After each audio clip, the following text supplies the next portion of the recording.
नमस्कार विद्यार्थी मित्रांनो, Sagar Patil maths and reasoning क्लासेसमध्ये आपलं स्वागत आहे. तर बघा 2025 मध्ये 2400 पेक्षा जास्त जागांची तलाठी भरती येण्याची शक्यता आहे. तर त्याच्यामुळे आपण 2023 मध्ये जी तलाठी भरती झाली होती, त्याचे जे काही 57 पेपर आहेत त्याची आपण सिरीज चालू केलेली. तर त्याच्यामधला आज आपण 19वा पेपर बघणार आहे, की जो आपला बघा 26/8/2023 मध्ये पहिल्या शिफ्टमध्ये झाला होता. ठीक आहे. तर बघा त्याच्या आधी आपलं जे ॲप्लिकेशन आहे Sagar Patil maths and reasoning नावाचं, तर त्याच्यावरती बघा तुम्हाला कंबाईनसाठी सेपरेट बॅच अवेलेबल आहे. अंकगणित आणि बुद्धिमत्तेची. त्याची फी फक्त आपली ₹999 असेल. सेम त्याचप्रमाणे आपल्या ॲप्लिकेशनवरती तुम्हाला एम-पी-एस-सीसाठी पण सेपरेट बॅच अवेलेबल आहे. त्याची पण फी आपली ₹999 असेल. आणि आता आपण काही दिवसामध्ये सरळ सेवेसाठी अंकगणित आणि बुद्धिमत्तेची बॅच सुरू करतोय. तुम्हाला अवेलेबल होऊन जाईल ॲप्लिकेशनवरती. तर आता पहिला प्रश्न बघू आपण. बघा सिलॉगिझम चॅप्टरवरचा पहिला प्रश्न आहे. काय दिलंय बघा याच्यामध्ये? खालील प्रश्नात काही विधाने आणि त्या विधानांवर आधारित काही निष्कर्ष दिले आहेत. विधानात दिलेली माहिती जरी ती सामान्यतः ज्ञात तथ्यांची भिन्न असल्याचे दिसत असले तरी सत्य आहे असे गृहीत धरा. दिलेले सगळे निष्कर्ष वाचा आणि त्यानंतर दिलेल्यांपैकी कोणताही निष्कर्ष दिलेल्या विधानांची तर्कसंगत आहे ते ठरवा. ठीक आहे. बघा आता विधान काय दिलेत बघा. काही टी हे यस आहेत बघा. काही टी हे काय आहेत तर यस आहेत. चला परत पुढे काय दिले. सर्व के हे यस आहेत. बघा मग के कुठे येतील बघा येसच्या आतमध्ये. सर्व के हे काय आहेत? येस आहेत. ठीक आहे. याला काय म्हणतो आपण स्टँडर्ड डायग्राम. ठीक आहे बघा. आता हो बघा होकारार्थी निष्कर्ष असतात त्याला एवढे एक डायग्राम पुरेसे असते. बघा होकारार्थी निष्कर्ष कुठले कुठले आहेत बघा एकच आहे. तो आधी सुरुवातीला कधी पण सॉल्व्ह करून घ्यायचा बघा. काय दिसतंय? बघा काही यस हे टी आहेत. बघा काही यस हे टी आहेत का बघ आहेत बघा. यसचा हा जो भाग आहे तो काय आहे? टी आहे. त्याच्यामुळे 2 नंबर काय ते बरोबर येते. ठीक आहे बघा चला आता 1 नंबर काय दिले बघा. कोणतेही टी हे के नाही. बघा टीचा आणि केचा काही संबंध नाही म्हटलेले बघा. आता बघा ह्या डायग्राम मध्ये तुम्हाला बरोबर दिसते. बरोबर आहे का?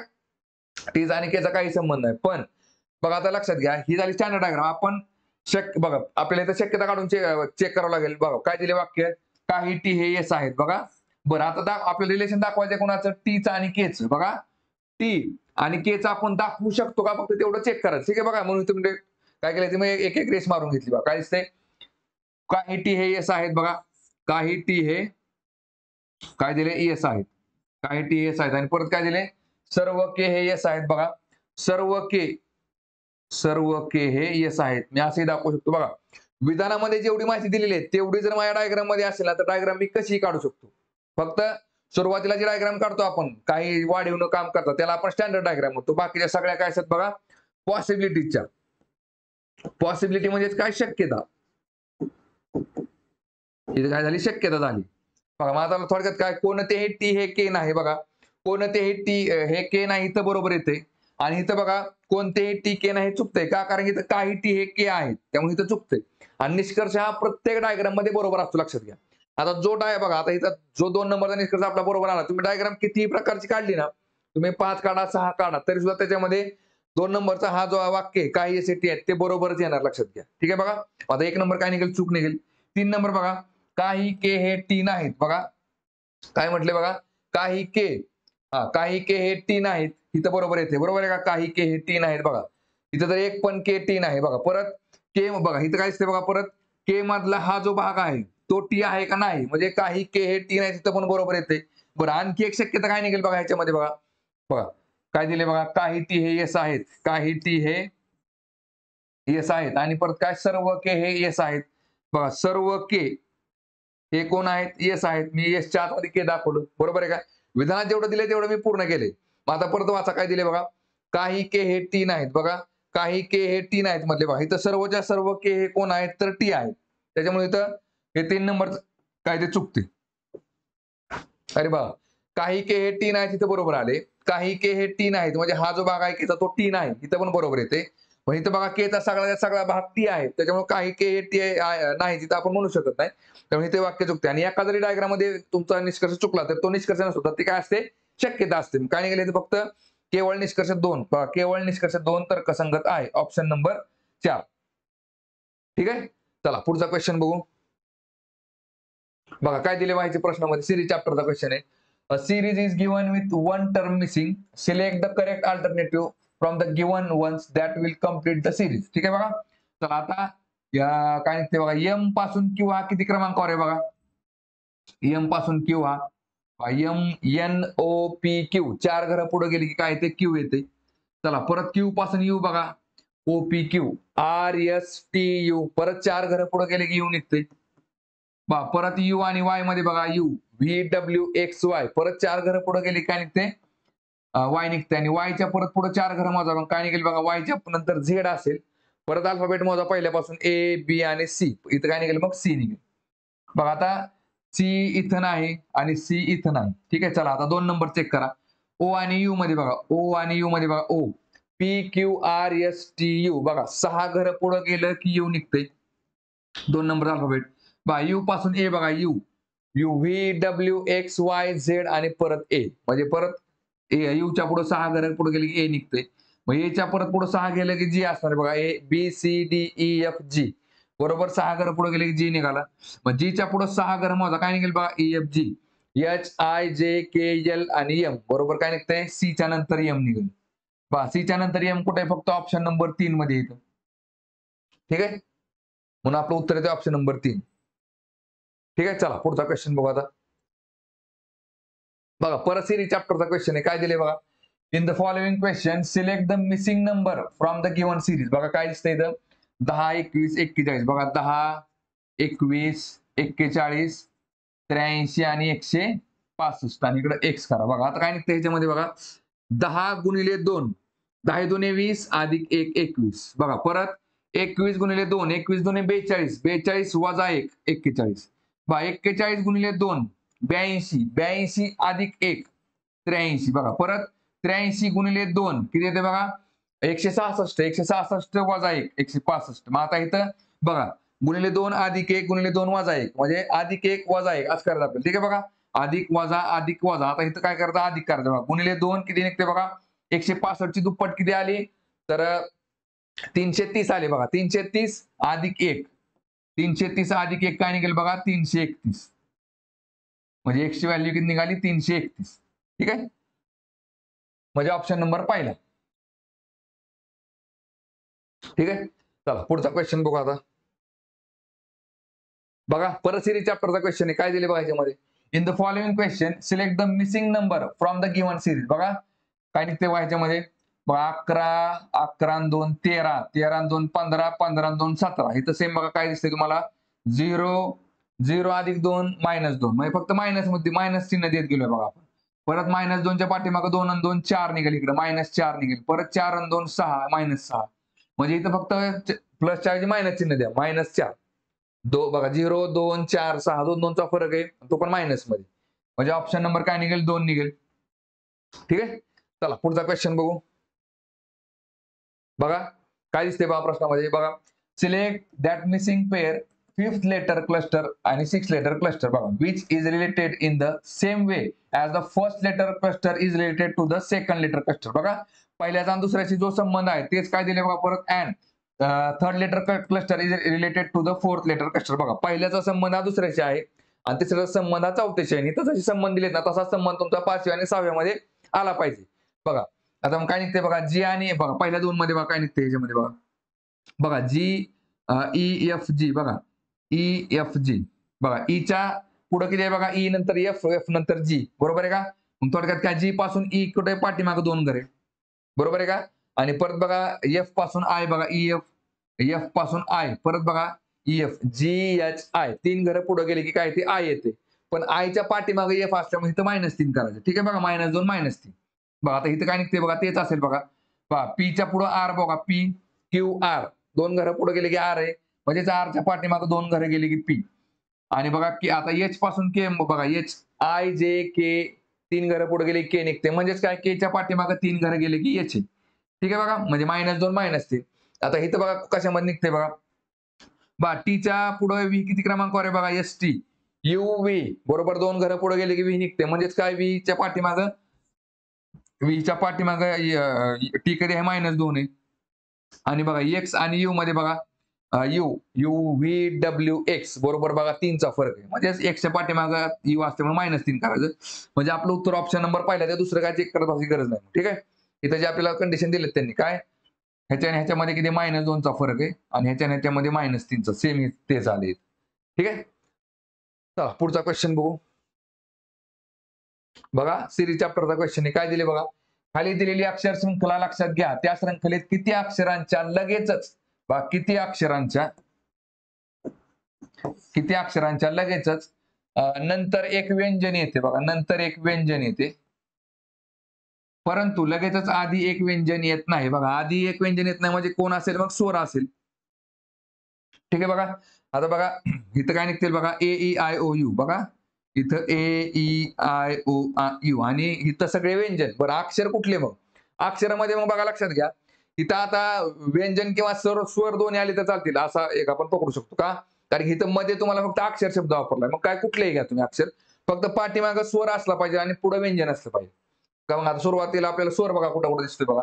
स्वर इथं आहे बघा, स्वरच्या पुढे व्यंजन आणि व्यंजनच्या पुढे परत काय बघा ए आणि ई काय स्वर आहे.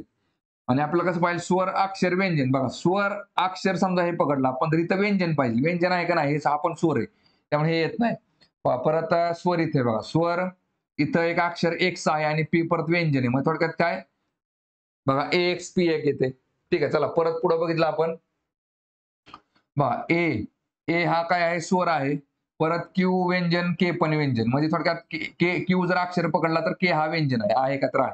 ए क्यू के. चला परत ए ई आय ओ यू. चला परत इथं ई ई एन एन. बघा ई हा स्वर आहे आणि एन एक अक्षर आणि परत एन हा एक परत व्यंजन आहे.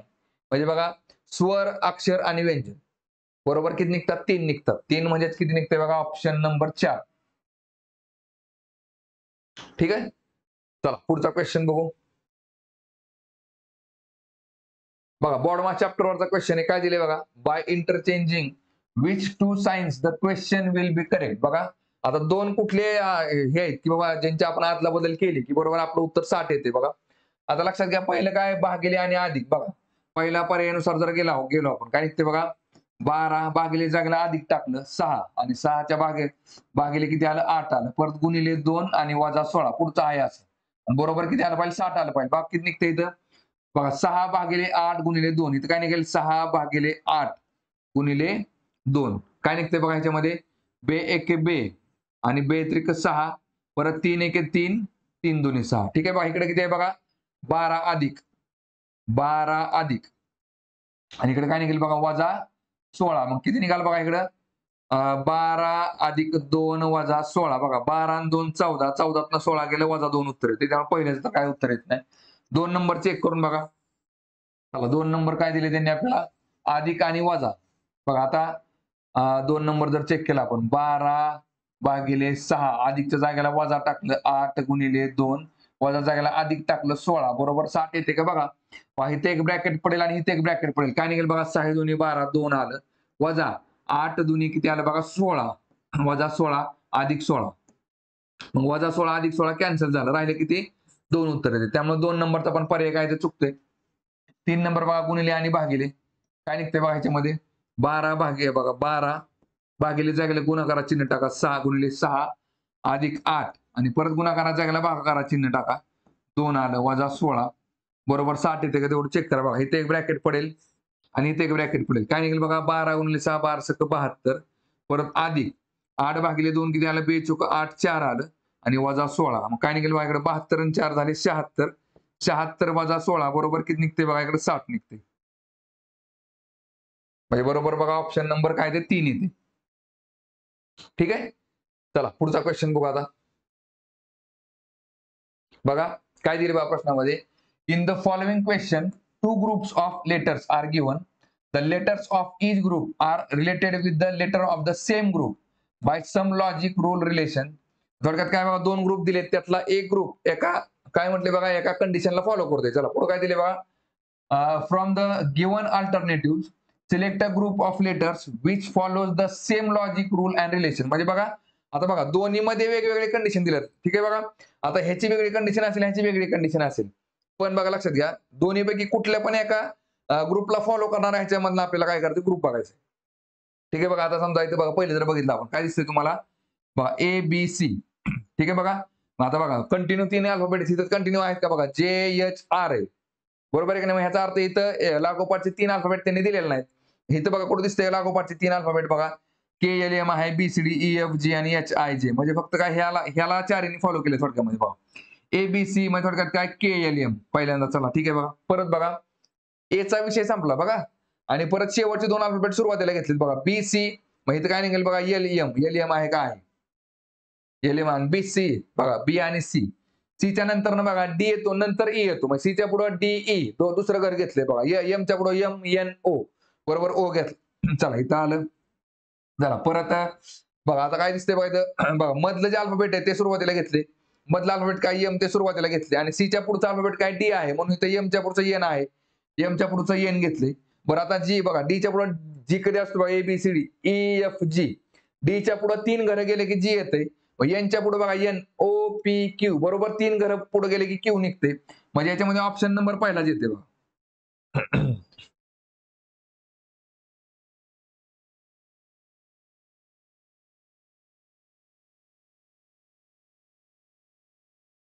ठीक आहे. चला पुढचा क्वेश्चन बघू आता. बघा परत सिरीज चॅप्टरचा क्वेश्चन आहे काय दिले बघा. Series is given with one term missing. Select the correct alternative from the given ones that will complete the series. बघा आता याच्यामध्ये बघा N आणि R मध्ये कितीचा फरक आहे बघा. NOPQR 4 घरं पुढे गेले की R येते. चला परत R च्या पुढे बघा. बरं आता लक्षात घ्या इथं बघा आपल्याला D सगळीकडे D आहे बरोबर आहे का नाही. साहजिकच आहे इथं D येणार आहे. येते लक्षामध्ये इथं काय असणार आहे D असणार आहे फिक्स. बघा तरी पण आपण बघू बघा R च्या पुढे बघा OPQR STUV परत 4 घरं पुढे गेले की V निघते. V च्या पुढे बघा UV WXYZ परत 4 पुढे घरं गेले की Z निघते आणि Z च्या पुढे काय ते बघा परत ABCD 4 घरं पुढे गेले की परत D निघते. सेम बघा आता परत M पासून G बघा आता D इथं आहे D तर 4 ठिकाणी ठीक आहे बघा. आता बघा 2 नंबरचं जरी आपल्याला कळलं तर आपलं उत्तर निघून जाते का. अरे बघा 2 नंबरला HOQ आणि M सगळे चार अल्फाबेट वेगळे आहेत काय निघते बघा. मग आता M आणि G मध्ये बघा बघा बघा आता आपल्याला कसं उलट यावं लागते का. U पासून A कडे या बघा U VWXYZ आणि नंतर लगेच A म्हणजे बघा V च्या पुढे A हा 6व्या क्रमांकावर आहे म्हणजेच A च्या पाठीमागे U हा पाठीमागे 6 घरे गेले की U निघते. चला A च्या पुढे G बघा A BCDEFG बरोबर. A च्या पुढे 6 घरे गेले की G निघते म्हणजे G च्या पाठीमागे 6 घरे गेले की A निघते. पहा परत G च्या पुढे M बघा GHIJKLM बरोबर 6 घरं पुढे गेली की M निघते म्हणजे इथं 6चाच फरक आहे. मग आता मला सांगा U च्या पाठीमागे 6 घरं गेले कुठलं निघेल बघा. बघा OPQRSTU बघा O जर घेतला आपण इथं O पासून 6 घरं पुढे OPQRST आणि नंतर U बरोबर बघा O च्या पुढे 6 घरं गेले की U निघते. ठीक आहे बघा म्हणजे U कुठे आहे बघा. हा सॉरी O कुठे O बघा O हा फक्त एका ठिकाणी त्यामुळे उत्तर निघते आपला ऑप्शन नंबर 3. बाकीचं काय चेक करत बसायची गरज नाही. ठीक आहे. चला पुढचा क्वेश्चन बघू आता. परत सिरीज चॅप्टरचा क्वेश्चन आहे काय दिले बघा. A series is given with one term missing. Select the correct alternative from the given ones that will complete the series. बघा काय निघते ह्याच्यामध्ये PS बघा आता P पासून S बघा काय निघते PQRS 3 घरं पुढे गेले की S निघते. चला परत S च्या पुढे V बघा STUV परत 3 घरं पुढे गेले की V निघते. परत V च्या पुढे Y बघा UV WXY परत 3 घरं पुढे गेले की Y निघते. Y च्या पुढे 3 घरं जावा Y Z नंतर A नंतर B बघा सगळीकडे B दिसतोय तुम्हाला बरोबर आहे का. B इथं आहे इथं आहे इथं आहे इथं आहे. मग सगळीकडे जर एकच ऑप्शन असेल ना तर B काढत बसायची गरज नाही. ठीक आहे डायरेक्ट दुसरा ऑप्शन दुसरा आपण अल्फाबेट चेक केलास तरी चालला असतं बघा. काय निघते त्याच्यामध्ये बघा चला आता IG IM बघा आता M पासून S कधी निघतोय बघा M NOPQRS M पासून जर तुम्ही 6 घरं पुढे गेले एकाड हे मधलं सोडून जर 6 घरं पुढे गेली काय निघते S निघते बघा. परत बघा आता C पासून I बघा C पासून I किती क्रमांकावर आहे बघा ABC DEFGH आणि I परत 6 घरं पुढे गेली काय निघते I निघते. चला मग आता इथं S पासून एक इकडे जावा S च्या पुढे 6 घरं मोजा S TUVWX आणि Y म्हणजे B च्या पुढे काय निघलं पाहिजे Y निघालं पाहिजे म्हणजे BY म्हणजेच ऑप्शन नंबर 4 निघते. ठीक आहे. चला पुढचा क्वेश्चन बघू आता. बघा सिलोगिझम चॅप्टरचा क्वेश्चन आहे काय दिले बघा याच्यामध्ये. खालील प्रश्नात काही विधाने आणि त्या विधानांवर आधारित काही निष्कर्ष दिले आहेत. विधानात दिलेली माहिती जरी ती सामान्यतः ज्ञात तथ्यांशी भिन्न असल्याचे दिसत असले तरी सत्य आहे असे गृहीत धरा. दिलेले सगळे निष्कर्ष वाचा आणि त्यानंतर दिलेल्यांपैकी कोणता निष्कर्ष दिलेल्या विधानांची तर्कसंगत आहे ते ठरवा. ठीक आहे बघा. चला आता विधाने काय म्हणतात बघा याच्यामध्ये. काही n हे z आहेत बघा. काही n हे z आहेत. काही n हे z आहेत. परत एकही g हा z नाही बघा. एकही g हा z नाही. z चा आणि g चा काहीही संबंध नाही. एकही g हा z नाही. चला परत पुढे काय दिसते आता बघा. याला काय म्हणतो आपण स्टँडर्ड डायग्राम. आणि स्टँडर्ड डायग्राम वरून सुरुवातीला काय करायचं फक्त होकारार्थी निष्कर्ष आधी चेक करून घ्यायचे. होकारार्थी निष्कर्ष कुठला आहे बघा. पहिला काय दिसते. काही g हे n आहेत बघा.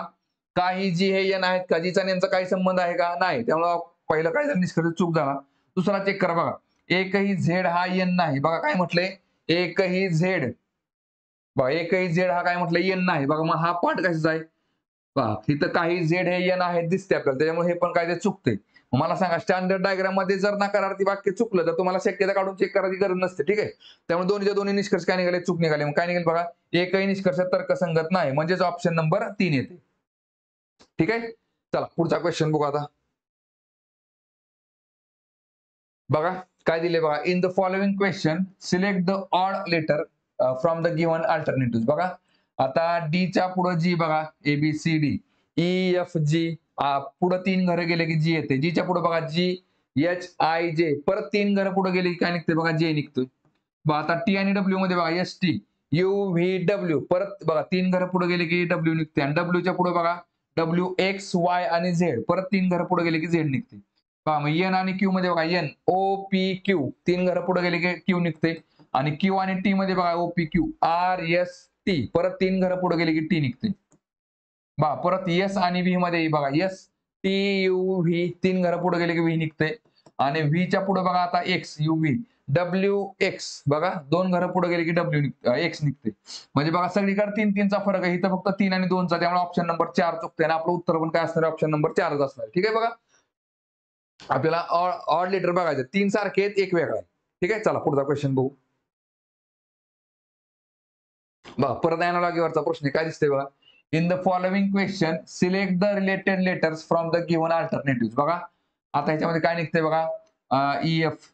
EF च्या पुढे बघा GH 2 घरं पुढे गेले की S निघतंय. S च्या पुढे बघा U कधी निघतंय OPQ RS TU 2 घरं पुढे गेले की काय निघतंय U निघते. चला परत G पासून बघा आता G च्या पुढे 2 घरं EFG H आणि I निघाली इथं. आणि T च्या नंतर 2 घरं पुढे जावा STUV परत 2 घरं पुढे गेले की V निघते. म्हणजे I आणि V म्हणजे ऑप्शन नंबर 4 निघते. ठीक आहे. चला पुढचा क्वेश्चन बघू. बघा काय दिले बघा प्रश्नामध्ये. Sonu purchase 2 mobiles first for ₹24,000 and the second for ₹20,000. बघा सोनूने काय केले 2 मोबाईल विकत घेतले. एक घेतला 24,000 रुपयाला दुसरा घेतला 20,000 रुपयाला. ठीक आहे. चला पुढे काय दिसते बघा. ही sold both the mobiles. First one at the profit of 15% and the second at the loss of 20%. बघा आता त्याने दोन्ही मोबाईल काय केले विकून टाकले. त्यातला पहिला जो मोबाईल आहे त्याच्यावरती त्याला काय झाले बघा 15% नफा झालाय. आणि दुसऱ्या मोबाईलच्या विक्रीवरती त्याला 20% काय झालंय बघा तोटा झालाय. लॉस झालाय. बरोबर 20% तोटा झालाय. मग काय म्हटले बघा. What is the overall profit or loss. मग आता पूर्ण व्यवहारामध्ये त्याला नफा किंवा तोटा किती झालाय. बरं आता इथे टक्केवारीमध्ये विचारले का त्यांनी नाही. आपल्याला फक्त काय बघा पहिल्या मोबाईलवरती किती रुपयाचा नफा झाला दुसऱ्या मोबाईलवरती किती रुपये तोटा झाला ह्याच्यावर आपल्याला नफा किती तोटा किती कळून जाते. बघा पहिला मोबाईल किती रुपयाचा आहे 24,000 आहे. बरोबर आहे का.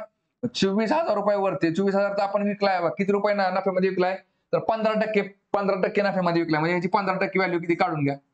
काय निघेल बघा इकडं. चला ह्या 2 शून्याला 2 शून्य गेले आणि 240 गुणिले 15 करा किती निघते बघा इकडं. पहा हे शून्याला शून्य घ्या 15 चोक 60 15 दोन्ही 30 आणि 6 झाले 36 मग 3600 रुपयाला. बाकी झाले 3,600 रुपये झाले. ठीक आहे पहिला. बघा आता दुसरा जो विकला आपण तो किती रुपयाला विकला. बरं आता ह्याच्यामध्ये 36,000 रुपये काय नफा आहे. हा काय झाला नफा झालाय. बघा मग आता दुसऱ्यामध्ये तोटा झालाय किती टक्के 20%. दुसऱ्याची किंमत किती आहे 20,000 रुपये. मग 20,000 रुपयेवरती किती टक्के तोटा झाला आपल्याला 20% तोटा झाला. मग 20,000 ची 20% रक्कम किती निघते बघा इथं. चला काय निघेल बघा. चला ह्या शून्याला हा शून्य कॅन्सल ह्याला हे कॅन्सल. बघा बे दोन्ही किती येते 4 येते. त्याच्यावरती बघा 1 2 3 0 1 2 3 0 म्हणजे बघा दुसऱ्यावरती आपल्याला तोटा किती झालाय तर 4,000 रुपये तोटा झालाय. ठीक आहे बघा नफा 3600 आणि तोटा झाला 4,000. मग याचा अर्थ काय बघा, आपल्याला 400 रुपये काय होईल बघा, 4,000 मधून जर तुम्ही 3600 वजा केले तर काय निघेल बघा, तुम्हाला 400 रुपयाचा तोटा होईल. का तोटा आपला जास्त आहे, बरोबर आहे का? त्यामुळे लॉस किती होईल बघा, लॉस 400 रुपये, ऑप्शन नंबर 2. ठीक आहे. चला पुढचा क्वेश्चन बघू. बघा काय दिले बघा प्रश्नामध्ये, the speed of a bus is 90 kilometre per hour. What will be the distance covered by the bus in 30 second. बघा आता लक्षात घ्या, एक बस काय म्हटले बघा, एका तासामध्ये 90 किलोमीटर अंतर पार करते किंवा त्याचा ताशी वेग किती 90 किलोमीटर. तर 30 काय म्हटले बघा, 30 सेकंदामध्ये किती पार करेल. आता बघा एका तासामध्ये सेकंद किती असतात बघा, 36 सेकंद असतात, बरोबर आहे की नाही. बघा 90, बघा आता लक्षात घ्या, सेकंदामध्ये आपण मीटरमध्ये अंतर पार करणार आहे, बरोबर आहे की नाही. डायरेक्ट काय करा, 90 किलोमीटरचं मीटरमध्ये करून घ्या. बघा आता 1 किलोमीटर म्हणजे किती असतो बघा, 1 किलोमीटर मध्ये झाला 1000 मीटर, म्हणजे त्याच्यावरती आपण 3 शून्य वाढवतो. आता मला सांगा 90 किलोमीटर म्हणजे किती मीटर झाले बघा, 90,000 मीटर झाले. आणि 90,000 मीटरला आपल्याला किती वेळ लागतोय बघा, आता 36 सेकंद लागतात. 36 सेकंद म्हणजे काय असते बघा, 1 तास. एका तासामध्ये 36 सेकंद असतात, ठीक आहे बघा. आणि आपल्याला मग तेच मला सांगा, 30 सेकंदामध्ये आपण किती अंतर पार करेल, तर एवढं अंतर पार करेल. काय नाही, तिरकाच गुणाकार. बघा हे निहाला गुणायचं आणि हे निहाला गुणायचं. x गुणिले 3600 काय निघते बघा इकडं, x गुणिले 3600 बरोबर 30 गुणिले 90,000. 30 गुणिले 90,000. ठीक आहे. आता चला x जाग्याला ठेवा आणि बघा 3600 काय करा, बरोबर त्या पलीकडे टाका. मग काय होईल बघा इकडं, 30,000 गुणिले 90,000 छेद 3600. बघा हे फक्त कसं आहे बघा, दिसाय मोठं दिसतंय, सगळीकडे फक्त काय शून्य वाढवलेत, बरोबर आहे का. बघा 3 गुणिले 9 भागिले 36 एवढंच आहे, फक्त काय शून्य शून्य शून्य वाढवलेत आपण, त्यामुळे ते मोठं दिसते. बघा आता भाग घालवा. चला ह्या 2 शून्याला हे 2 शून्य गेले, ठीक आहे. बघा चला काय निघते बघा इकडं, 9 एके 9. बघा 9 एके 9, 9 चोको 36. ठीक आहे. बघा चला परत बे दुने 4 किंवा बघा 4 एके 4, इथं बघा 25 चोको 100, म्हणजे काय निघेल बघा, 25 त्रिक 75. 75 आणि त्याच्यावरती 1 शून्य 750. म्हणजे आपल्याला किती मीटर, 30 सेकंदामध्ये आपण किती मीटर अंतर पार करेल, तर बघा 750 मीटर, म्हणजे ऑप्शन नंबर पहिला. ठीक आहे. चला पुढचा क्वेश्चन बघू. बघा बोर्ड मासचा किंवा सिम्प्लिफिकेशनचा क्वेश्चन आहे. काय दिले बघा, what is the value of. बघा आता 2.68 मायनस 1.32. बघा आता 2.68 वजा 1 पॉईंट काय दिले 32 दिले. आता ह्याची वजाबाकी करा. काय निघेल बघा, 8तनं 2 गेले 6 राहिले, 6तनं 3 गेले 3 राहिले आणि 2तनं 1 गेले 1 राहिले. ठीक आहे. बघा म्हणजेच काय 1.36. बघा 1 पॉईंट इकडे काय निघते बघा 36 त्याचा वर्ग अधिक अधिक काय निघते बघा, आता गुणाकार करायचा आपल्याला, बरोबर आहे का.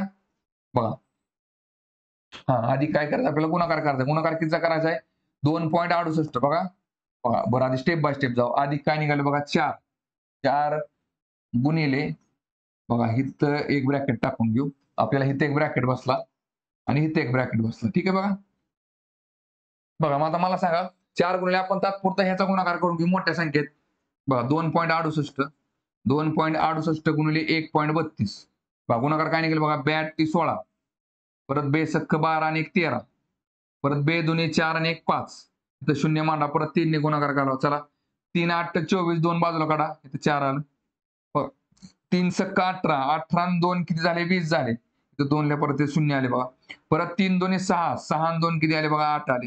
आता 1 ने गुणायचे, इथं परत 2 शून्य द्या बघा, 1 8 8, 1 6 6 आणि 1 गुणिले 2 2 आले. ठीक आहे. बघा 6च्या खाली 6 आलं, 4 आणि 3 किती आले बघा 7 आले, 8 आणि 5 किती झाले 13, हातचा आला 1, म्हणजे 8 आणि 1 9 9 6 15, परत हातचा आला 1 2 आणि 1 3. ठीक आहे. बघा मग इथं काय निघेल बघा, आता 1 2 3 4, म्हणजे 1 2 3 4, 4 घर जाऊन इकडे किती आलं बघा 3.5376. ठीक आहे. बघा 3.5376, 3.5376 आलं. ठीक आहे. बघा चला आता 1.36 चा वर्ग काढू आपण. बघा 1.36 गुणिले 1.36 काय निघेल बघा, 6 6 किती आले बघा, 6 झाले 36, 6 त्रिक 18 आणि 3 किती झाले बघा 21, परत 6 1 6 आणि 2 8, इथे 0 आला, परत 3 सक्क 18, 3 त्रिक 9 आणि 1 10, परत 3 1 3 आणि 1 4. चला परत 2 शून्य लिहा आणि परत 1 सक्क 6, 1 3 3 आणि 1 1 1. मग काय निघेल बघा इकडं, खाली किती आलं 6, 8 आणि 1 9, 8 आणि 6 14, हातचा आला 1 4 आणि 3 7 आणि 1 8, आणि इकडे किती आला 1 आलं. म्हणजे दशांश अपूर्णांकाच्या पुढे 1 2 3 4 1 2 3 4 म्हणजे 1 पॉईंट काय निघते बघा इकडं 1.8496 अधिक ठीक आहे बघा. आता इथं काय निघेल बघा 4 गुणिले ह्याचा गुणाकार करा काय निघेल बघा 3.7376 गुणिले 4 करा काय निघते बघा 4 सक 24 4 सत्ता 28 29 30 4 त्रिक 12 आणि 3 15 4 पंचे 20 आणि 1 21 परत 4 त्रिक 12 आणि 2 14 परत 1 2 3 4 दशांश अपूर्णांकाच्या पुढे 1 2 3 4 म्हणजे 14.1504 येते बघा 14.1504 ठीक आहे ना. आता ह्याची बेरीज करून टाका काय निघते बघा इकडं बघा 14.1504 अधिक 1.8496 आणि बेरीज करा काय निघते बघा 6 आणि 4 10 हातचा आला 1 परत 9 आणि 1 10 हातचा आला 1 5 आणि 4 9 आणि 1 10 परत हातचा आला इकडे 1 8 आणि 1 9 आणि 1 10 परत हातचा आला इकडे 1 4 आणि 1 5 आणि 1 6 आणि परत एकाच 1 म्हणजे बघा दशांश अपूर्णांक इथे देऊन टाकला कारण बेरीज आहे इथं ठीक आहे बघा. मग किती आलं बघा 16 उत्तर येते म्हणजे बरोबर किती निघते 16 ठीक आहे. उत्तर किती आलं बघा ऑप्शन नंबर 4 ठीक आहे बघा. बरं आता याच्यामध्ये बघा जर आपण एकक स्थानच्या अंकाचा गुणाकार जर करत गेलो तरी पण उत्तर निघते का चेक करू शकतो बघा आपण. बघा आता इथे किती निघालं बघा बरं हा ह्याची वजाबाकी केली आपण ठीक आहे 8 मधनं 2 गेले खाली किती राहिले 6 राहिले बरोबर आहे का. बघा इथं 8 फक्त एकक स्थानचा अंक बघा 7 न 2 गेले किती सॉरी 8 न 2 गेले 6 राहिले परत 6चा वर्ग आला इकडे ठीक आहे 6चा वर्ग अधिक बघा काय निघते बघा 4 8 32 बरोबर आहे का 4 8 32 किती निघते बघा बरं दशांश अपूर्णांकाच्या पुढे 2 निघते 4 8 32 आणि परत 2 आलं 2 बे 2 4 येते बरोबर आहे का परत बघा बे 2 परत आता बघा किती आलं 4 8 32 2 परत बे 2 बे 2 किती येते 4 येते ठीक आहे बघा. पण बघा आता एकक स्थानी जर आपण शून्य घेत असेल ना मग एक बघा एकक स्थानी जर शून्य येत असेल ना तर मग विषय कसा असतो बघा लक्षात घ्या कारण की आपल्याला किती शून्य कट करायचं ते कळलं पाहिजे. आपल्याला किती शून्य कट करायचे बघा हे जर सगळे पूर्णांकात असते ना तर आपण डायरेक्ट केलं असतं पण इथं दशांश अपूर्णांकाच्या पुढे 2 घर तिथे परत 2 घर आहेत मग शेवटी जरी शून्य आला तरी असेही 4 शून्य कट होऊन जातात किंवा 4 घर आपण काय होतं कारण पूर्णांकात उत्तर आले बरोबर आहे ते लक्षात आलं पाहिजे किती कट करायचं ठीक आहे. त्यामुळे याचं उत्तर किती निघालं ऑप्शन नंबर 4. पुढचा क्वेश्चन बघू आता बघा परत बोर्ड मागचा क्वेश्चन आहे काय दिले बघा याच्यामध्ये what is the value of बघा आता काय निघते बघा इकडं चला आता हे सॉल्व्ह करा आधी बरं आधी बघा आता लक्षात घ्या कसं असतं बघा आधी भागाकारामध्ये आपण काय करतो बघा बोर्ड मास मध्ये बघा ब्रॅकेट आधी सॉल्व्ह करतो बरोबर आहे बघा ह्याच्यामध्ये काय असतं बघा भागाकार गुणाकार अधिक बेरीज करतो आपण त्याच्या आधी ब्रॅकेट असतं परत बघा ब्रॅकेटच्या नंतर काय असतं बघा ब्रॅकेटच्या आधी काय असतं बघा ऑफ असतं बरोबर आहे का बघा आपण काय करतो समजा बी बोर्ड मास करतो बरोबर आहे का बोर्ड मासच्या आधी तसं जर बघायला गेलं तर बी पण असतं वर्णॅक्युलर म्हणजे काय असतं बघा वरती बार असतो बार जर असेल तर पण आता बार दिलेला नाही त्यामुळे आपण काय बारचा विषय नाही बघा आता बघा बी म्हणजेच काय असतं ब्रॅकेट आधी आपण ब्रॅकेट सॉल्व्ह करतो त्याच्यानंतर ओ म्हणजेच काय असतो ऑफ असतो म्हणजे कधी पण बघा ब्रॅकेटच्या नंतर जिथं ऑफ आहे ना ते आधी सॉल्व्ह करायचं आणि ऑफचा अर्थ काय असतो गुणाकार असतो मग नंतर काय तर डिवाइड मल्टिप्लिकेशन ऍडिशन सबट्रॅक्शन असं त्याचा अर्थ असतो ठीक आहे बघा काय निघेल बघा आता ब्रॅकेट सॉल्व्ह करा आधी 6 1 6 6 1 6 अधिक 7 गुणिले 1 7 1 7 छेद काय निघते बघा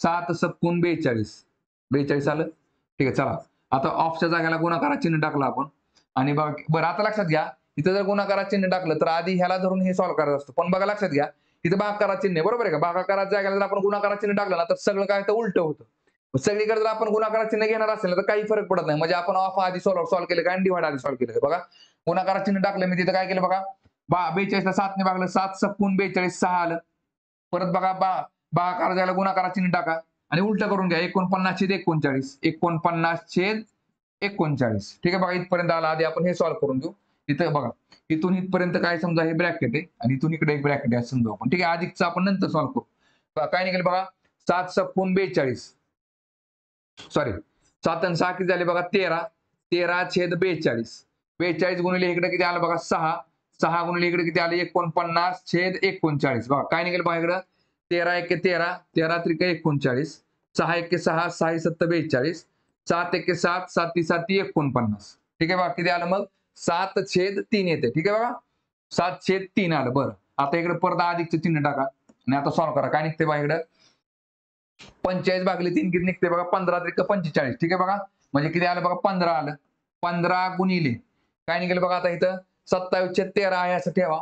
27/13 आणि परत बघा ह्याच्या ब्रॅकेटमध्ये काय निघेल बघा 5 एके 5 आणि 8 एके 8 आणि भागिले किती आला बघा 8 पंचे 40 म्हणजे 5 अधिक 8 बघा 5 अधिक 8 काय निघते इकडं इकडे काय निघते बघा ब्रॅकेटमध्ये ऑफच्या जागेला गुणाकारात चिन्ह टाकलं आपण आणि आतमध्ये काय असेल बघा 8 बरं 5 आणि 8 किती झाले 13 13 चे 40 करायचं. ठीक आहे बघा.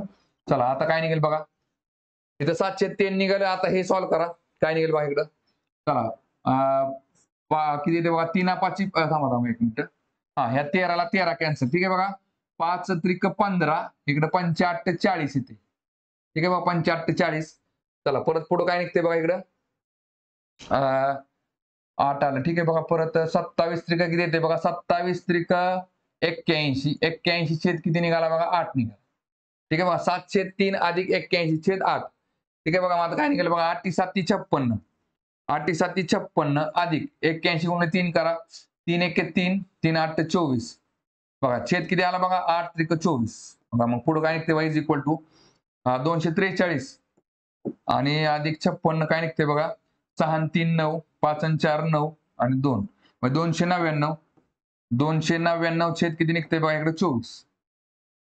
ठीक आहे म्हणजे उत्तर निघते बघा ऑप्शन नंबर 4 299/24. ठीक आहे. चला पुढचा क्वेश्चन बघू. बघा सिंपल अँड कंपाऊंड इंटरेस्ट वरती म्हणजे सरळ व्याज चक्रवाढ व्याजावरती काय दिले बघा the simple interest receive on a sum for 20 years is 4/5 of the sum. बघा आता तुम्हाला सरळ व्याज किती मिळाले बघा 20 वर्षाच्या एका रकमेवरती तर मूळ जी रक्कम आहे त्याच्या 4/5. ठीक आहे अपूर्णांक आला म्हणजे द्यायचं नाही बघा लक्षात घ्या. What is the annual rate of interest तर बघा वार्षिक आपला व्याजदर किती असेल आपल्याला विचारले बघा. आता मला सांगा सरळ आपल्याला विचारलं काय व्याजदर रेट काढायचा बरोबर आहे का रेट ऑफ इंटरेस्ट. मग आपल्याला फॉर्म्युला काय असतो बघा सरळ व्याजाचा बघा मुद्दल गुणिले मुदत गुणिले दर छेद 100. ठीक आहे बघा आणि इकडे बरोबर काय असतं बघा सरळ व्याज असतं. आता मला सांगा मुद्दल किती आपली 20 वर्षाची आहे बरोबर सॉरी मुद्दल किती आपल्याला माहित नाही बरं. आता बघा हे इथं काय दिले बघा the simple interest receive on a sum of for 20 years is 4/5. बघा सिंपल आपल्याला सरळ व्याज किती मिळाले 20 वर्षानंतर ना तर बघा त्या जी काय सम आहे ना जी अमाऊंट आहे ना मुद्दल त्याच्यात 4/5 म्हणजेच बघा ही 5 काय असते तुमची ही झाली मुद्दल कशामध्ये गुणोत्तरामध्ये मुद्दल आणि ही काय असते तुमचं व्याज असतं व्याज दिले येते लक्षामध्ये. बरं आता इथं बघा तुम्हाला पर्सेंटेज म्हणजे किती व्याज दर असल्यामुळं रक्कम तुम्ही 4,000 घ्या 5,000 घ्या फक्त 4 आणि 5च्या पटीमध्ये आपण डायरेक्ट 4 आणि 5 पकडलं तरी चालतं. म्हणजे बघा मुद्दल आपण 5 रुपये अशी पकडू आणि त्याच्यावरती बघा आपल्याला मुदत किती आहे बरं 20 वर्षामध्ये मुदत किती 20 वर्षाची आणि त्याच्यामध्ये दर किती आपल्याला माहित नाही दर झाला 100 बरोबर सरळ व्याज किती मिळाले 4 रुपये मिळाले 5 रुपयावरती 20 वर्षामध्ये 4 रुपये व्याज मिळाले. मग काय निघेल बघा व्याजाचा दर किती असेल बघा इकडे काय निघेल 20 एके 20 20 5 100 5ला 5 कॅन्सल म्हणजे बघा 100 व्हॅल्यू किती झाली 4 म्हणजे काय 4% दराने बरोबर आहे का दरवर्षी बघा डायरेक्ट तुम्ही बघा 4/5 केलं असतं गुणिले 100 केलं असतं काय निघालं असतं बघा 5 एके 5 5 दुने 10 आणि 20 चौक किती आले 80 म्हणजे 80% बघा 80% व्याज जर 20 वर्षामध्ये मिळत असेल तर व्याजाचा दर दरवर्षी सारखाच असतो 20 चोक 80 बरोबर 4%. ठीक आहे मग आपलं उत्तर किती असलं इकडे ऑप्शन नंबर 2 4% 4%. ठीक आहे चला पुढचा क्वेश्चन बघू. बघा टाइम डिस्टन्स स्पीड वरचा क्वेश्चन काय दिले बघा Pranjal starts walking from V towards X. ठीक आहे बघा प्रांजलने काय केले बघा प्रांजल इथं बघा या व्ही पासून इकडे किती आहे बघा काय एक्स पर्यंत काय आता चालत चालली. ठीक आहे बघा हा परत पुढे काय दिले बघा Rajesh starts walking from x towards V at the same time. बरं आता राजेशने काय केले बघा राजेश हा एक्स पासून इकडे कुठे निघाला व्ही कडे निघाला. बघा राजेश जो आहे तो ह्या एक्स पासून इकडे व्ही कडे निघाला. ठीक आहे बघा बरं आता पुढे काय दिले बघा त्यांनी हा speed of Pranjal and Rajesh are 50 km/h and 40 km/h respectively. बघा प्रांजलचा स्पीड किती आहे बघा तर 50 km/h आहे. ठीक आहे बघा 50 km/h आहे आणि राजेशचा किती आहे तर बघा 40 km/h आहे. ठीक आहे बघा हा झाला स्पीड. बरं आता पुढे काय दिले बघा after meeting each other time taken by Rajesh to reach V is 25 hours. बघा दोघं ज्यावेळेस बघा आता हा इकडून निघाला हा इकडून निघाला तर इथं कुठंतरी मध्ये दोघं जण भेटतील. बरोबर आहे का? इथं मध्ये भेटले आपण समजू दोघं पण इथं भेटले. ठीक आहे बघा इथं भेटले. फक्त दोघांचं सेपरेट सेपरेट बघा. इथं मध्ये भेटले दोघं जण. आता इथून काय दिलंय बघा. ते दोघं भेटल्यानंतर ना आता राजेश कुठून निघाला व्ही कडे निघालाय. मग इथून इकडचं अंतर त्याने किती वेळात पूर्ण केलंय बघा 25 तासामध्ये पूर्ण केले. 25 तासामध्ये बघा. आता मला सांगा राजेशचा वेग जर 40 किलोमीटर असेल आणि तो दोघांना भेटल्यानंतर हे जर अंतर 25 तासामध्ये कव्हर कर असेल तर हे अंतर किती असेल बघा 25 गुणिले बघा 25 तासामध्ये तास वेग किती 40 25 गुणिले 4 किती ते बघा 1000 किलोमीटर. किती आलं 1000 किलोमीटर. हे एवढं डिस्टन्स हे किती आलं 1000 किलोमीटर. ठीक आहे बघा. बरं आता मला सांगा बघा ह्याचं हे सुरुवातीचं बघा ह्याने हे इथून एवढं जे अंतर पार केले आणि ह्याने इथून इथपर्यंत जे अंतर पार केले ते एकाच वेळेमध्ये पार केले लक्षात ठेवा तुम्ही. बरोबर आहे का? बघा दोघांनी पण एकाच वेळेस घर सोडले. हा साहजिक दोघांचा वेग जास्त आहे त्याच्यामुळं हा जास्त अंतर पार करेल हा कमी अंतर पार करेल पण दोघं एकमेकांना एका वेळेत भेटले. म्हणजे हेतून इथपर्यंत आणि ह्याने हेतून इथपर्यंत अंतर काय बघा एकाच समान वेळेमध्ये पूर्ण केले. ठीक आहे बघा. आता मला सांगा हे 1000 किलोमीटर अंतर पार करायला पीला किती वेळ लागलाय बघा म्हणजे आपल्याला इथं बघा पीला किती वेळ लागलाय तर बघा आता 1000 भागिले किती येणार आहे 50 कारण की पीचा वेग किती आहे 50 किलोमीटर मग पीला किती वेळ लागेल बघा 5 0 0 5 1 5 5 2 10 म्हणजे 20 तास येते. बघा आता हे अंतर 1000 किलोमीटर पूर्ण करायला पीला 20 तास लागले.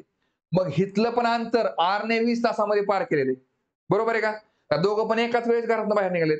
मग 20 तासामध्ये आर ने किती अंतर पार केलं बघा तर 20 गुणिले 40 इकडे किती निघेल बघा 20 गुणिले 40 म्हणजे 20 चोक किती आले बघा 800. बघा मग आपल्याला विचारले काय बरं 20 चोक हा आपल्याला विचारले काय व्हॉट विल बी द बघा what will be the time taken bye Pranjal and rich x after meeting Rajesh. बघा आता राजेशला भेटल्यानंतर प्रांजल जी आहे ती एक्स ला किती वेळानंतर पोहोचेल ते विचारले. आता मला आपल्याला सांगा हे पण आपल्याला अंतर कळलं 800 किलोमीटर आहे आणि प्रांजलचा वेग किती आहे 5 किलोमीटर 50 किलोमीटर तासी मग 800 किलोमीटर अंतर पार केला तिला किती वेळ लागेल बघा 800 भागिले 50 करा किती वेळ लागेल बघा तिला इथं बघा शून्याला शून्य झाले किती ते 5 1 5 आणि 16 85 म्हणजे 16 तास वेळ लागेल. 16 तास बघा म्हणजे 16 तास ऑप्शन नंबर 3. ठीक आहे मग एकूण अंतर विचारलं असेल तर 1000 गुणिले 800 1800 किलोमीटर अंतर आहे. बघा टोटल राजेशला लागणारा वेळ विचारला असेल तर किती असेल बघा राजेशला हे 25 तास आणि हे 20 तास किती झाले 45 तास आणि प्रांजलला जर विचारलं तर सुरुवातीचे 20 तास नंतरचे 16 तास म्हणजे 36 तास. ठीक आहे बघा आपलं उत्तर निघालं ऑप्शन नंबर 3 16 तास. ठीक आहे चला पुढचा क्वेश्चन बघू आता.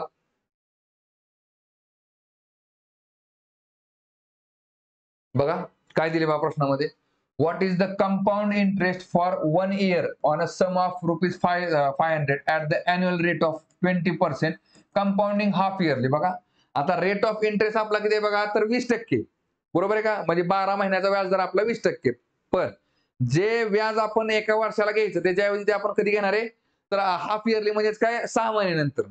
वर्षाला जर व्याज तुमचा जर 20% असेल तर 6 महिन्याला किती असेल बघा तर किती असेल 10% असेल आणि तो कसा घेतोय आपण कंपाऊंडेड म्हणजे व्याज काय चक्रवाढ व्याज आहे. बरोबर आहे का? चक्रवाढ व्याजामध्ये काय करतो बघा आपण इकडे मुद्दल किती आपली 500 रुपये 500 वरती 6 महिन्यानंतरची अमाऊंट किती होईल आपली बघा 100 मध्ये फक्त 10 ऍड करायचं 110 झालं 110/100 गुणिले 110/100 दोनदा का केलं मी कारण की एका वर्षामध्ये 6 महिने 2 कप्पे होतात 6 महिने परत ते 6 महिने मग 2 वेळा 10% आपण व्याज गोळा केलं. बरं आता काय निघेल बघा याच्यामध्ये हा तर व्हॉट इज द बरं आपल्याला व्याज दर विचारलाय बरोबर आहे का बघा मग काय निघेल बघा इथं आपण तात्पुरतं काय करू ही काढून घेऊ काय तर टोटल अमाऊंट किती म्हणजे मुद्दल प्लस व्याज इथं कळून जाते आपल्याला किती निघते. ठीक आहे आणि फक्त याच्यात फक्त बघा तुम्ही जर परत मुद्दल जर वजा केली तर बरोबर काय निघते तुम्हाला व्याज दर कळून जाते सॉरी व्याज किती मिळाले ते कळून जाते.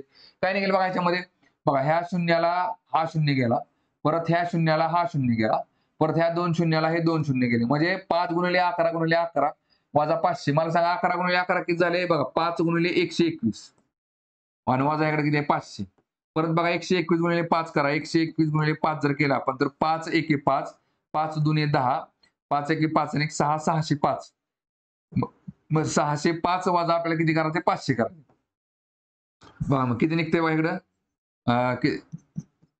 बघा किती निघते 105 रुपये उत्तर येते आपलं. टोटल व्याज दर किती व्याज किती आपल्याला 105 रुपये. म्हणजे ऑप्शन नंबर 4. ठीक आहे. चला पुढचा क्वेश्चन बघू.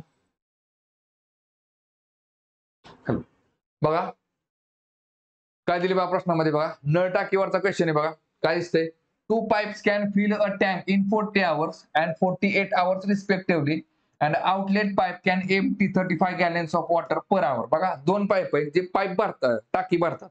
बघा 2 पाईप आहेत तिकडं, हा एक टाकी भरतोय सेपरेट आणि हा एक सेपरेट. समजा हा नळ चालू केला तर ह्याला वेळ किती लागतो बघा 40 तास आणि दुसऱ्या नळाला किती वेळ लागतो बघा 48 तास. आणि बघा इथून बघा काय दिले बघा आपल्याला, आणखी एक आउटलेट पाईप आहे आणि तो जर चालू केला तर त्याच्यामध्ये काय दिले बघा 35 गॅलन पाणी जाते बघा. किती? 35 गॅलन. किती वेळामध्ये तर बघा एका तासामध्ये. 35 गॅलन एका तासामध्ये पाणी निघून जाते त्याच्यामध्ये. ठीक आहे बघा. परत काय केलंय बघा, ऑल द 3 पाईप्स बघा, all the 3 pipes working together can fill the same empty tank in 40 hours. बघा तिन्ही पाईप जर आपण चालू केले तर टाकी भरायला 40 तास वेळ लागतो. ठीक आहे बघा. आता समजा आपण ही टाकी एक पाईप आपण ए पकडू, हा बी पकडू आणि रिकामा जो करणार आहे त्याला आपण सी पकडू. ठीक आहे बघा. आता मला सांगा तिन्ही पाईप आपण चालू केले. ठीक आहे बघा. मला सांगा हा जो ए पाईप आहे, ए पाईप जर एकटा चालू केला तर 40 तासामध्ये टाकी भरून जाते. आणि परत बघा तिन्ही पाईप जरी चालू केले तरी तुमची टाकी किती वेळात भरते बघा, तर 40 तासामध्ये टाकी भरते. 40 तासामध्ये टाकी भरते. मग याचा अर्थ काय, ह्या 2 नळांनी काय केलं, तर काय केलं बघा. बघा आता थोडक्यात काय, हा नळ टाकी भरत राहिला, 40 तासामध्ये टाकी भरून गेली. मग ह्या नळाने काय केलं, ह्या नळाने जेवढं काय पाणी टाकलं त्या टाकीमध्ये तेवढंच पाणी ह्या आउटलेट जो आपण जो नळ आपला टाकी रिकामी करतो त्याच्यातनं निघून गेलं. येते लक्षामध्ये बघा. मग लक्षात घ्या थोडक्यात काय बघा, मग थोडक्यात ह्या नळाची म्हणजे जो 48 तासामध्ये टाकी भरतोय त्याची एका तासामधून त्याच्या नळातनं जेवढं पाणी पडते त्याची कॅपॅसिटी आणि जो नळ हा टाकी रिकामी करतोय त्याची कॅपॅसिटी सेमच आहे. मग याचा अर्थ काय बघा, जर नळ आपल्याला टाकीचं क्षेत्र काढायचं असेल तर काय निघेल बघा, तर हा जो नळ आहे जो वैयक्तिक 48 तासामध्ये टाकी भरतो, मग त्याचं बघा थोडक्यात काय 48 तासामध्ये, मग हा एका तासाला हा पण एका तासामध्ये किती पाणी टाकणार आहे ह्याच्यामध्ये, ह्याच्या एवढंच किती 35 गॅलन. मग काय करायचं बघा, 35 गॅलन गुणिले 48 तासामध्ये टाकी भरून जाते. मग गुणिले 35 करा, मग आपल्याला बरोबर काय निघेल बघा, पूर्ण टाकीची बघा इथं आपला प्रश्न काय विचारलाय, what is the capacity of the tank, म्हणजे पूर्ण टाकीची आपली कॅपॅसिटी किती आहे ते आपल्याला विचारलंय. मग टाकीची क्षमता किती आहे, काय निघेल बघा 48 गुणिले 35 काय निघेल बघा 85 40. इथं शून्य आलं बघा, 5 चोक 20 आणि 4 की झाले 24. परत इकडे शून्य लिहा, 3 8 24 बघा, 3 चोक 12 आणि 2 की झाले 14. काय निघेल बघा, शून्याला शून्य बघा, 4 आणि 4 8, 4 आणि 2 6 आणि 1 1 म्हणजे 1680. 1680 गॅलन म्हणजे किती येते बघा, ऑप्शन नंबर पहिला येते. ठीक आहे. चला पुढचा क्वेश्चन बघू. बघा टाइम अँड वर्क वरचा क्वेश्चन आहे. काय दिले बघा याच्यामध्ये, R alone can do a work in 8 days working 4 hours a day. बघा आर हा जो आहे तो एकटा रोज जर 4 तास काम केलं तर तो 8 दिवसामध्ये काम संपवून जातोय बघा. म्हणजे कोण आर, मला सांगा आर हा किती वेळ काम करतो, रोज 4 तास आणि असं 8 दिवस काम केलं तर त्याने एकूण 8 चोक 32 तास काम केले, त्यांनी 32 तास काम केलं. ठीक आहे बघा. बरं तेच काम परत पुढे काय दिलं बघा, yes alone can do the same work in 4 days working 24 hours a day. बघा आणि तेच काम बघा काय दिले, येसने जर केलं एकट्याने तर तो हा रोज 24 तास काम केलं तर तो 4 दिवसामध्ये काम संपवून टाकतो. म्हणजे बघा येसला किती वेळ लागेल बघा, बघा काय रोज 24 तास काम करायचे ना, असं किती 4 दिवस, मग 24 चोक 96 तास वेळ लागेल त्याला, 96 तास. ठीक आहे. मग आता काय दिले बघा, how many hours do they need to work together in a day to complete the same work in 4 days. बघा तर त्या दोघांनी मिळून जर काम केलं तर 4 दिवसामध्ये जर त्यांना काम संपवायचं असेल तर दोघांना दिवसाला किती तास काम करावं लागेल. ठीक आहे बघा. आता मला सांगा 32 आणि 96चा बघा आता लसावी जर काढला आपण तर तो किती निघतो बघा, 96 निघतो. 32 त्रिक 96 बरोबर आहे का. मला सांगा मग आपण काय करायचं, एकूण काम जे आहे ते एकूण काम किती पकडलं आपण, 96 रुपयाचं काम पकडलं. मग 96 रुपयाचं काम जर आर हा 32 दिवसामध्ये 32 तासामध्ये कव्हर करत असेल तर त्याला एका तासाला किती पेमेंट मिळणार आहे, 32 त्रिक 96 म्हणजे 3 रुपये. आणि बघा तेच काम मग 96 येसला किती रुपये पेमेंट मिळेल बघा, 96 की 96 म्हणजे 1 रुपये. ठीक आहे बघा. माझा आपल्याला बघा दोघांनी मिळून काम करायचं, एकूण काम किती असेल आपलं 96 रुपयाचं. मग 96 रुपयाचं काम बघा लक्षात घ्या, 96 रुपयाचं काम करणार आहेत कोण, दोघं मिळून. आणि दोघं मिळून दिवसाला किती पेमेंट मिळते बघा, त्यांना एका तासाला 4 रुपये पेमेंट पडते. बघा बरोबर आहे का नाही. बघा आता आपल्याला विचारलंय का त्यांनी, रोज बघा आता समजा ते 4 दिवसामध्ये काम संपवतात. ठीक आहे बघा. बघा बघा मला सांगा बघा आता ते काय केले बघा, 4 दिवसामध्ये काम संपवतो. हे दिवस केला आपण.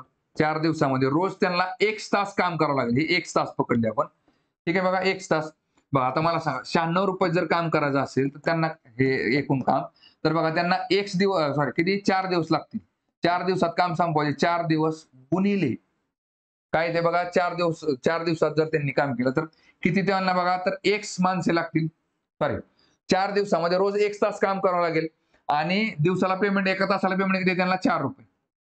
मग फक्त काय करायचं एक्स हा जाग्याला ठेवा आणि 4 गुणिले 4 अलीकडे आणा. काय निघेल बघा 96 भागिले किती ते 4 चोक 16 आणि मग काय निघेल बघा 16 एके 16 16 सक 96 म्हणजे एक्सची व्हॅल्यू किती झाली 6. म्हणजे आपल्याला काय दिले बघा त्यांनी रोज 6 तास त्यांना काम करावं लागेल. रोज 6 तास काम दोघांना मिळून.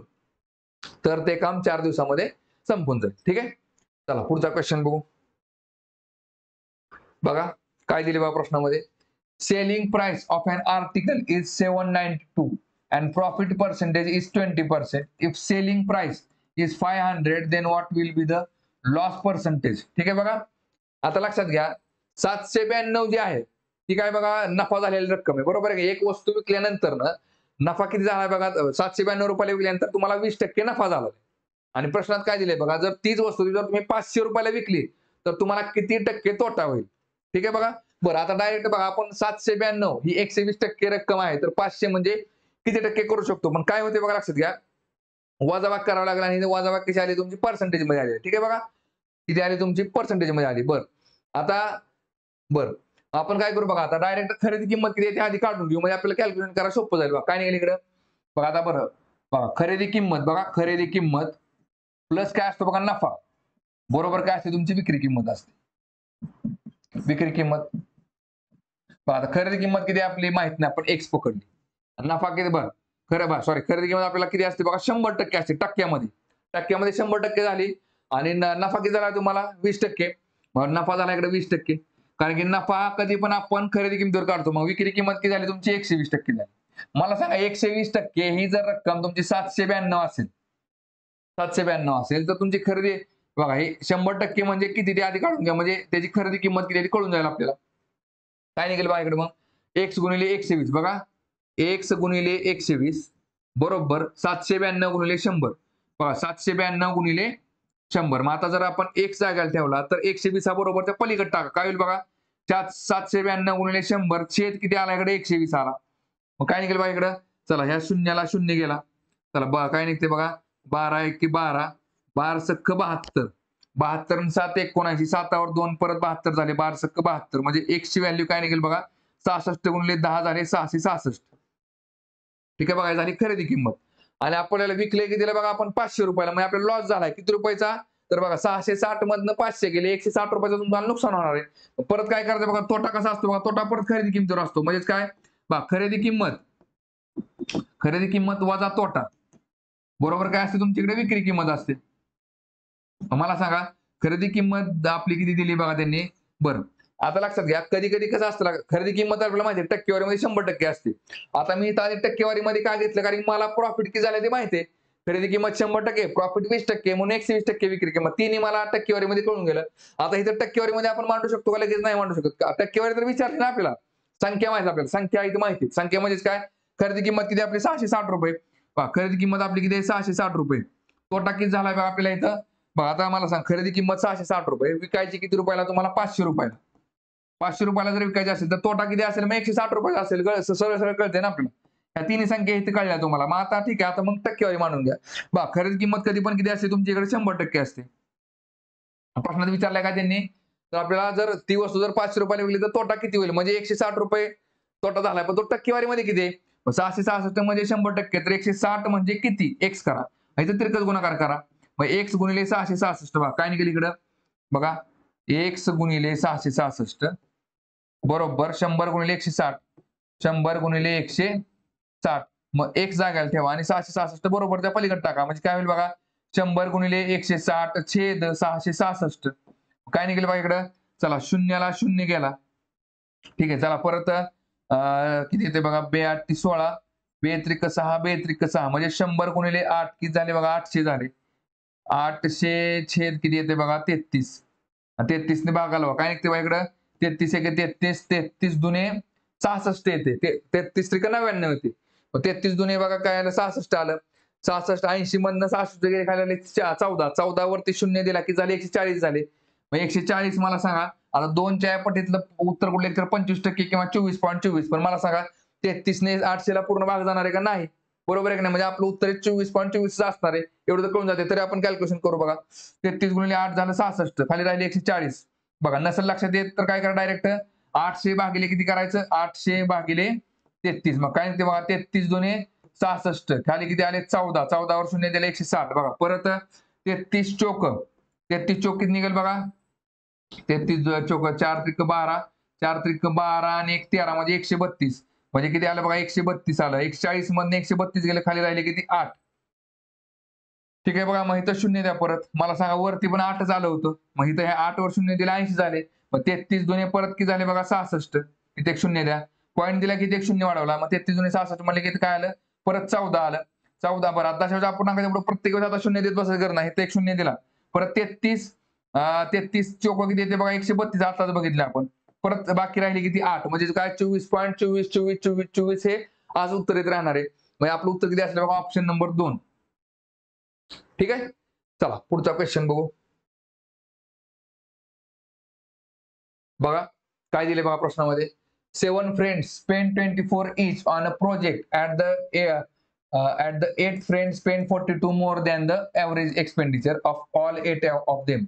What is the total money spent by them? बघा काय दिले बघा 7 विद्यार्थ्यांचं बघा 7 मित्रांचं काय दिले बघा 7 मित्रांनी मिळून एका प्रोजेक्ट वरती सरासरी 24 रुपये खर्च केले. ठीक आहे बघा आता मला सांगा 7 फ्रेंड आहेत 7 मित्र आहेत. मग त्यांची सरासरी किती रुपये खर्च केलाय बघा त्यांनी सरासरी सरासरी किती खर्च केली त्यांनी किती 24 रुपये. मग त्यांनी एकूण किती खर्च केला बघा एकूण केला त्यांनी 24 गुणिले 7. 24 गुणिले 7 किती निघते बघा 7 चोक 28 7 साला 2 7 दोन्ही 14 आणि 2 16 म्हणजे 168 रुपये. ठीक आहे बघा 168 रुपये खर्च केला.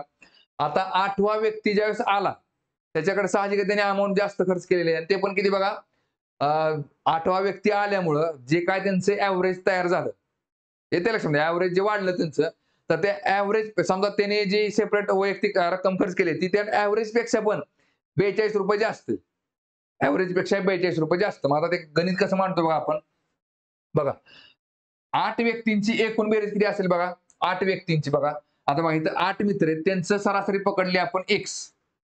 ठीक आहे कारण की 8व्या व्यक्तीचं ही जास्त आहे आणि मग त्यांची एकूण बेरीज किती असेल बघा 8 गुणिले x किती झाली इकडे 8x झाली 8x. बरोबर आहे का बघा 7 मित्रांची बेरीज किती आहे बघा 168 आहे. 7 मित्रांची बेरीज किती झाली 168 एकूण झाले 168. ठीक आहे बघा बरं 7 मित्रांची बेरीज 168 अधिक 8वा जो मित्र आहे त्याची वैयक्तिक किती आहे बघा तर त्याची बेरीज किती आहे बघा तर बघा इथे काय दिलंय the 8 friend spend 42 more than the average expenditure of all 8 of them. म्हणजे 8 जणांचं मिळून जे ऍव्हरेज आहे त्याच्यापेक्षा 42 जास्त म्हणजे 8 जणांचं मिळून सरासरी किती झाली एक झाली आणि त्याच्यापेक्षा 42 रुपये जास्त कोणी खर्च केले तर 8व्या व्यक्तीने खर्च केले. बघा मग आता हे 168 7 व्यक्तींची एकूण बेरीज आहे 8व्या व्यक्तीने किती रुपये खर्च केले बघा तर x अधिक 42 x अधिक 42. बघा हे झाले टोटल 8 व्यक्तींचे सरासरी एकूण त्यांनी खर्च केलेले पैसे आणि ते संख्ये बघा ते इकडे एकूण मध्ये किती बघा 8 गुणिले x किती झाले 8x बरोबर किती झाले बघा इकडे 8x. ठीक आहे किंवा आहे म्हणजे थोडक्यात काय ह्यांचं ऍव्हरेज जरी काढलं तर divide by 8 is equal to x देणार आहे. किंवा बघा कसं असतं लक्षात घ्या हे दिले का नाही समजा मी इथं डिवाइड बाय 8 केलं समजा डिवाइड बाय मी काय केलं तात्पुरतं इथं 8 केलं. हा मला सांगा इकडे लक्ष देऊ नका हे काय बघा 8 जणांची एकूण बेरीज आणि एकूण लोक किती आहेत बघा 8 आहेत भागिले काय केली बरोबर सरासरी निघते आणि सरासरी किती आहे त्यांची 8 जणांची आपण आताच पकडली x म्हणजे इज इक्वल टू x तेच झालं. हेच 8 बरोबर गेले की बरोबर 8x होते तेच मानले आपण. ठीक आहे बघा चला आता काय निघेल बघा इथं बघा 108 बरं आता किती निघते बघा बेरीज इकडं 16 160 आणि 40 किती झाले